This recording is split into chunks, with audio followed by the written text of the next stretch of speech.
Այսօր զրուցում ենք քաղաքական վերլուծաբան Հակոբ Բադալյանի հետ։ Շնորհակալություն, որ ժամանակ եք գտնել մեզ հետ զրուցելու համար։ Պարոն Բադալյան, Փաշինյանի ասուլիսից շատ չանցած այսօր արդեն Շուշիում մեկնարկել է գլոբալ մեդիա ֆորումը Ադրբեջանի, որտեղ Ալիևը խոսել է խաղաղության եւ կոմունիկացիաների մասին։ Երբ համադրում ենք Փաշինյանի եւ Ալիևի հայտարարությունները, ըստ էության հսկայական խզում կա իրականության հետ եւ պաշտոնական թեզերը կարծես թե չեն բռնում։ Սկսենք հենց TRIP-ի ուղուց։ Փաշինյանը պնդում է, թե TRIP-ի ուղին լինելու է Հայաստանի լիակատար ինքնիշխանության տակ, իսկ Ադրբեջանի արտգործնախարար Բայրամովը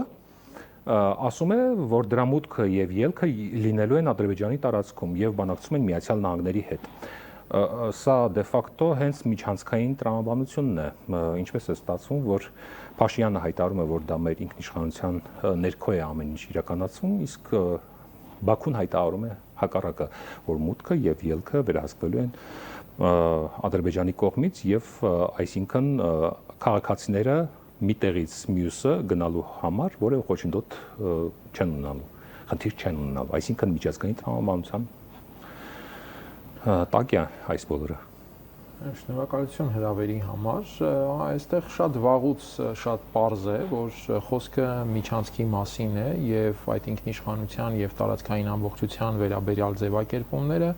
ընդհանրապես Երևանի դեմքը պահելու համար են եւ Հայաստանի Հանրությանը մոլորեցնելու կամ ավելի շատ իրենց էլեկտորատին, այսպես համոզելու համար։ Գործնականում, երբ կարդում ենք հայ-ամերիկյան այդ շրջանակային փաստաթուղթը Թրամփի ուղու վերաբերյալ, այդտեղ շատ պարզ է, որ խոսքը վերաբերում է միջանցքի մասին։ Եվ բոլոր արձանագրումները այո այն մասին են, որ Ադրբեջանը ստանում է անխոչնդոտ ճանապարհ, եւ այդտեղ շատ պարզ ձևով գրված է օգոստոսի 8-ի այդ երրակողմ հայտարարության մեջ, եւ նույնը գրված չէ օրինակ Հայաստանի մասով Ադրբեջանի ճանապարհների վերաբերյալ։ Եվ ավելին, շատ պարզ մեկ այլ հարց կա։ Եթե կոմունիկացիան աշխատում է համաչափ, հավասարաչափ եւ այլն, ապա ինչու համանման կառավարման մեխանիզմ չի ձևավորվում Ադրբեջանի տարածքի որևէ ճանապարհի նկատմամբ, իսկ Հայաստանի տարածքի նկատմամբ այդ մեխանիզմը ձևավորվում է։ Ինչու Հայաստանն ինքը չէր կարող այդ կոմունիկացիան աշխատեցնել, որովհետեւ այդտեղ մեծ ներդրումների կարիք խոշոր հաշվով չկա։ Եթե խոսք է գնում գազամուղների եւ այլնի մասին, ապա այստեղ արդեն ինչ տրամաբանությամբ Ադրբեջանի տարածքով դրանք կարող էին կառուցվել, նույնը նաեւ Հայաստանի։ Կրկնեմ, որևէ հայլայնություն այստեղ չկա, բացարձակապես Հայաստանի տարածքի վերաբերյալ կա ինչ որ համաձայնություն, որը փաթեթավորվում է հայ-ամերիկյան տրամաբանությամբ, իսկ գործնականում դա ադրբեջան-ամերիկյան տրամաբանություն է։ Մենք տեսնում ենք, որ Ադրբեջանը որպես հիմնական գործընկեր այս ամենի վերաբերյալ խոսում է Ադրբեջանի հետ, այլ ոչ թե Հայաստանի։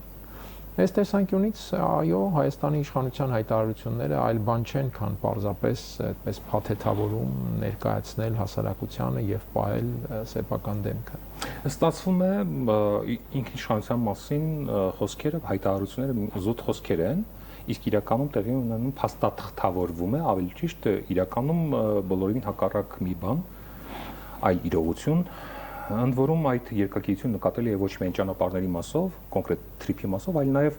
այն քարտեզների հարցում, որոնցով պետք է գծվի մեր սահմանը, սահմանազատում իրականացվի։ Դուք ձեր վլոգում նշել եք այս թեմայով կարևոր շեշտադրում եք արել, սահմանազատման կանոնադրության մեջ քարտեզների ոչ մի ժամանակային սահմանափակում չկա, բայց Փաշինյանը անսպասելիորեն հայտարարեց, թե պետք է շարժվել միայն 1974-78 թվականների գլխավոր շտաբի քարտեզներով։ Քարտեզագետ Ռուբեն Գալչյանը օրեր առաջ իմ հյուրն էր, ինձ հետ հարցազրույցում նա նշեց, որ 74-78 թվականների քարտեզներում Ադրբեջանը ըստ էության իրավական ոչ մի հիմնավորում չունի նշված անկլավների նկատմամբ Տիգրանաշենի մասին է խոսքը եւ երկու բնակավայր, որ գտնվում է Տավուշում։ Բայց չգիտես ինչու մենք փորձում ենք օրինականացնել, լեգիտիմացնել Ադրբեջանի այս իրավական հիմնավորում չունեցող պահանջները։ Ինչու է այսպես։ Ես իհարկե քարտեզների մանրամասներին չեմ տիրապետում, ինչպես կաներ քարտեզագետը, ինչպես որևէ քարտեզագետ կտիրապետեր, բայց տիրապետում եմ, կարդացել եմ կանոնադրությունը, որտեղ նշված է, որ վերաբերելի բոլոր փաստաթղթերն են օգտագործվելու։ Եվ իսկապես զարմանալի է, որ Հայաստանի վարչապետը ինչ որ քառամյա 74-ից 78-ի սահմանազատում է անում, այսինքն այդ քարտեզներն է կիրառում։ Երկրորդը մի էական հանգամանք, որ այստեղ հնչել է եւ շատ քիչ ուշադրություն ենք մենք դարձնում այս ամենին։ Հղումները արվում են Խորհրդային Միության գլխավոր շտաբի քարտեզներին, այսինքն հիմքը բոլոր պարագաներում դա է։ Այստեղ շատ վաղուց ընդհանուր Ռուսաստանի նախագահի մակարդակով հայտարարվել է, որ բոլոր անհրաժեշտ փաստաթղթերը իրենց տիրապետության տակ են, այսինքն այստեղ զարմանալի ոչինչ էլ չկա, Խորհրդային գլխավոր շտաբի բոլոր փաստաթղթերը իրենց մանրամասնություններով հասկանալիորեն Ռուսաստանի տրամադրության տակ են։ Բայց այս ընթացքում որևէ հղում չի արվում այս հանգամանքին, որովհետև այնտեղ կարող են լինել ամենատարբեր դետալներ, որոնք հիմնարար փոփոխություններ կարող են բերել ընդհանուր պատկերում։ Սա իսկապես զարմանալի է։ Եվ մյուս հանգամանքը, որ Երևանը փաստացի ճանաչել է Ադրբեջանի այդ իրավունքը, Հայաստանի վարչապետը բարձր մակարդակով հայտարարում է, որ նրանք ունեն այդ իրավունքը, ես այստեղ երկու բացատրություն կարող եմ տալ, մեկն այն, որ կամ այս ամենը տեղի է ունենում ուղղակի ուժի կիրառման շանտաժի ներքո, ինչպես մեծ հաշվով եղել է Կիրանցի այսպես կոչված սահմանազատման այդ դրվագը, որը իրականում ոչ մի կապ չունի սահմանազատման եւ սահմանագծման հետ, եւ կամ այստեղ Հայաստանի վարչապետը առաջնորդվում է հետեւյալ տրամաբանությամբ, եթե ինքը որևէ սկզբունքային հարցում առարկի Ադրբեջանին, դա կնշանակի հակասության եւ հակադրության շարունակություն եւ այստեղ ինքը չի կարող խաղարկել, խաղաղություն եմ հաստատել այդ տրամաբանությունը։ Եվ ինքը քանի որ հայտարարում է, թե փակել է հակամարտության էջը, ավարտված է, այլևս ոչ մի այդպիսի բան չկա եւ այլն, ընդունում է այն ամենը, ինչ ներկայացնում է Ադրբեջանը եւ այստեղ քննարկումները հայ-ադրբեջանական տիրույթում ծավալվում են հետեւյալի մասին։ Երևանը ինչքան փափուկ կարող է այդ ամենը ներկայացնել իր հասարակությանը եւ ինչ ռեժիմով Երևանը կադապտացվի Ադրբեջանի այդ պայմաններին։ Եթե դիտարկում ենք վերջին 4-5 տարիների գործընթացը, մեծ հաշվով հայ-ադրբեջանական բոլոր, այսպես ասած, համաձայնությունները եղել են այդ տրամաբանությամբ։ Ինչպես է Երևանը հարմարվում, ինչ ռեժիմով, ինչ տրամաբանությամբ է Երևանը հարմարվում Ադրբեջանի պահանջներին եւ պայմաններին։ Կասկած չկա, որ սահմանազատում եւ սահմանագծում ասված է այդ գործընթացը ենթադրելու է նույն տրամաբանությունը։ Իդեպ այստեղ ես բազմիցս նշել եմ, նաև շատ այլ մարդիկ նշել են այս մասին, որ շատ էական մի տարբերություն կա այդ սահմանազատման եւ սահմանագծման հանձնաժողովների կանոնադրությունը Երևանը ենթարկել է ներպետական ամբողջական վավերացման, իսկ Ադրբեջանը ոչ, Ադրբեջանը ընդհանրապես նախագահի մակարդակով ստորագրեցին, երբ Հայաստանը արդեն ավարտեց այդ ներպետական վավերացումը, ընդ որում ուշագրավ էր ժամանակագրությունը։ Հայաստանը ավարտեց հոկտեմբերի 23-ին, գրեթե 24-ին, երբ Կազանում սպասվում էր Փաշինյան-Ալիև առաջին երկկողմ հանդիպումը 2024 թվականին այդ BRICS գագաթնաժողովի շրջանակում։ Եվ այդ երկկողմ հանդիպումից անմիջապես հետո 25-ին Ալիևը ստորագրեց։ Եթե ներպետական ամբողջական վավերացում է կատարվում, սա նշանակում է այդպիսի վավերացման ենթարկվում են այն փաստաթղթերը, որտեղ պետությունը որոշակիորեն միջազգային պարտավորություն է ստանձնում։ Հիմա այստեղ հարց է առաջանում, ինչու է Երևանը այդ աշխատանքային կանոնադրությանը մոտեցել այդպիսի տրամաբանությամբ եւ ենթարկել ներպետական ամբողջական վավերացման, իսկ Ադրբեջանը փաստորեն այդ կանոնադրությանը շատ ավելի ցածր մակարդակով է մոտեցել, ինչպես օրինակ հենց նույն աշխատանքային տրամաբանությունը։ Եվ այստեղ մեկ այլ հետաքրքիր հարց կա, Հայաստանը ստորագրել է Միացյալ Նահանգների հետ այդ ռազմավարական գործընկերության հանձնաժողովների կանոնադրությունը դարձյալ, բայց օրինակ այդ կանոնադրությունը Հայաստանը չի ենթարկել ներպետական վավերացման, ինչպես օրինակ Ադրբեջանի հետ սահմանազատման եւ սահմանագծման գրեթե նույնանման կանոնադրություն։ Ինչ է կարծում ինչու։ Որովհետև ենթադրում եմ այս սահմանազատման գործընթացում սպասվում են զարգացումներ եւ որոշումներ, որոնք Հայաստանի համար շատ ավելի ծանրակշիռ քաղաքական նշանակություն են ունենալու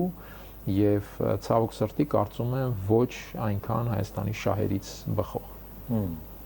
Տեսեք, խոսում էինք քարտեզների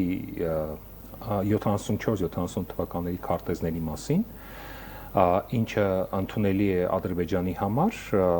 եւ ըստ էության փաստորեն Հայաստանն էլ է դա հիմք ընդունում գլխավոր շտաբի քարտեզները ինչ որ մի չինովնիկի գծագրմամբ անկլավների վերածած Հայաստանի տարածքները փաստորեն փորձում ենք իրավական ուժ հաղորդել այդ գծագրումներին բայց նույն քարտեզների տրամաբանության մեջ կա եւս մի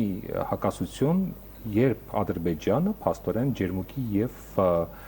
Սյունիքի ուղությամբ գրոհներ իրականացրեց եւ օկուպացրեց Հայաստանի տարածքները, փաստորեն ըստ էության դատապարտելի միջազգային դատապարտելի գործողությունները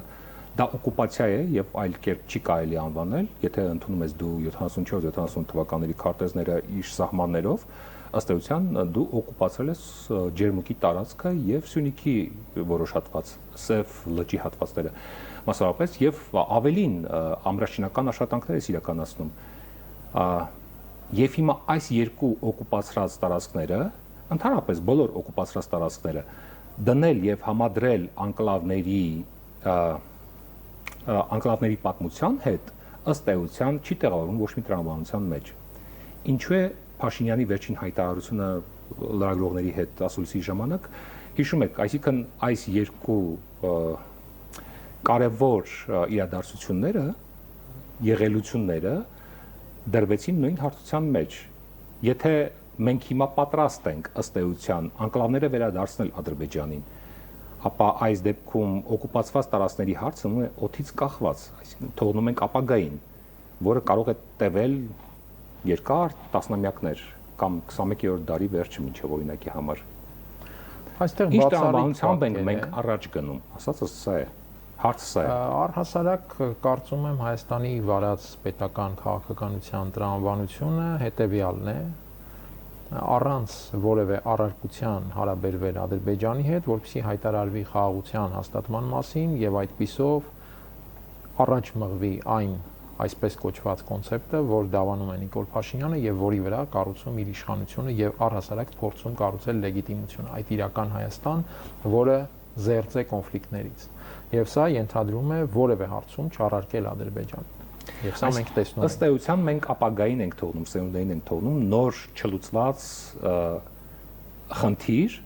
կապված օկուպացված տարածքների հետ։ Դա կլիներ ամենամեղմ տարբերակը, եթե մենք ապագային թողնեինք որևէ խնդիր։ Այստեղ Ադրբեջանին են թողնվում Հայաստանի դեմ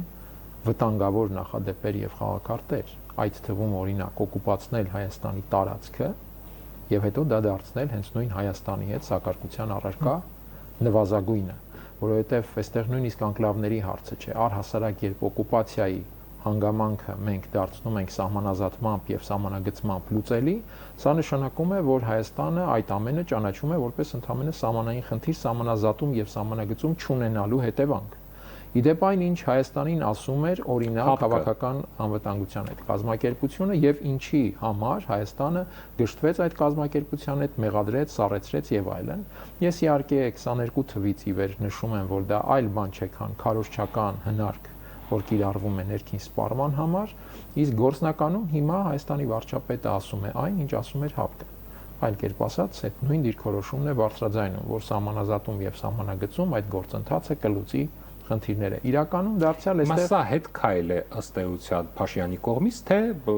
պարզապես այլ զարգացումներ են սպասում, որը պարզապես ժողովուրդը դեռ չգիտի ինչ է։ քարոզչական դաշտում հետ քայլ է, իրական քաղաքականության մեջ կարծում եմ նա միշտ է ունեցել այդ դիրքորոշումը, որովհետև այստեղ կա մեկ այլ հարց, չափազանց կարևոր հարց։ Հայաստանի սահմանադրությամբ արձանագրվում է, եթե պետության հանդեպ կա ագրեսիա եւ նույնիսկ եթե կա ագրեսիայի սպասում, իրական ագրեսիայի սպասում, հայտարարվում է ռազմական դրություն։ Ջերմուկում գրեթե 2 օր եղել է գրեթե լիարժեք պատերազմ։ 2 օրվա ընթացքում Հայաստանի իշխանությունը հայտարարել է, որ դա հարձակում է Հայաստանի Հանրապետության վրա, բայց չի հայտարարել ռազմական դրություն։ Այստեղ հարց է առաջանում. ինչու չի հայտարարվել ռազմական դրություն։ Եվ ավելին, եթե նույնիսկ խոսում ենք այդ ՀԱՊԿ մասին, չգիտես ինչու չի խոսվում մեկ այլ կարևոր հանգամանք։ Հայաստանը Ռուսաստանի հետ ունի համատեղ զորամիավորման համաձայնագիրը, որը ենթադրում է նաև գործարկում, եթե հարձակում լինի Ադրբեջանից։ Այդ ուղումները մտցվեցին, եթե չեմ սխալվում, 2016 թվականին։ Հիմա երբ խոսվում է օրինակ, որ ՀԱՊԿ պարտավորությունները չի կատարվել եւ այլն, այստեղ հարց է առաջանում Հայաստանի դեմ ագրեսիայի պայմաններում Հայաստանը փորձել է արդյոք գործարկել հայ-ռուսական համատեղ զորամիավորումը։ Եթե չի փորձել, դարձյալ, ինչու։ Եվ սա է պատճառը, որ ես առնվազն ենթադրում եմ, որ հռետորաբանության մակարդակում եղել է տարբերություն, այն ժամանակ ավելի կոշտ, հիմա մենք տեսնում ենք սահմանազատում եւ սահմանագծում դե ֆակտո վերաբերմունքի մասով այսօր պարզապես արտահայտվում է այն, ինչ այն ժամանակ ծածկվում էր հապկի դեմ այդ կառույցական արշավով։ Սա կրկնեմ վտանգավոր նախադեպ է, որովհետև մենք ստեղծում ենք մի իրավիճակ, երբ որևէ այլ պետություն կարող է Հայաստանի Հանրապետության տարածք օկուպացնել եւ հետո դա դարձնել Հայաստանի հետ սակարկության նախադեպ եւ ահա այսպիսի քաղաքական վերաբերմունք հենց պաշտոնական Երևանից։ Առաջիկայում ինչ սպասել, կանխատեսում անելը անշնորհակալ գործ է, բայց ամեն դեպքում ձեր վերլուծական միտքը ինչ է հուշում ձեզ,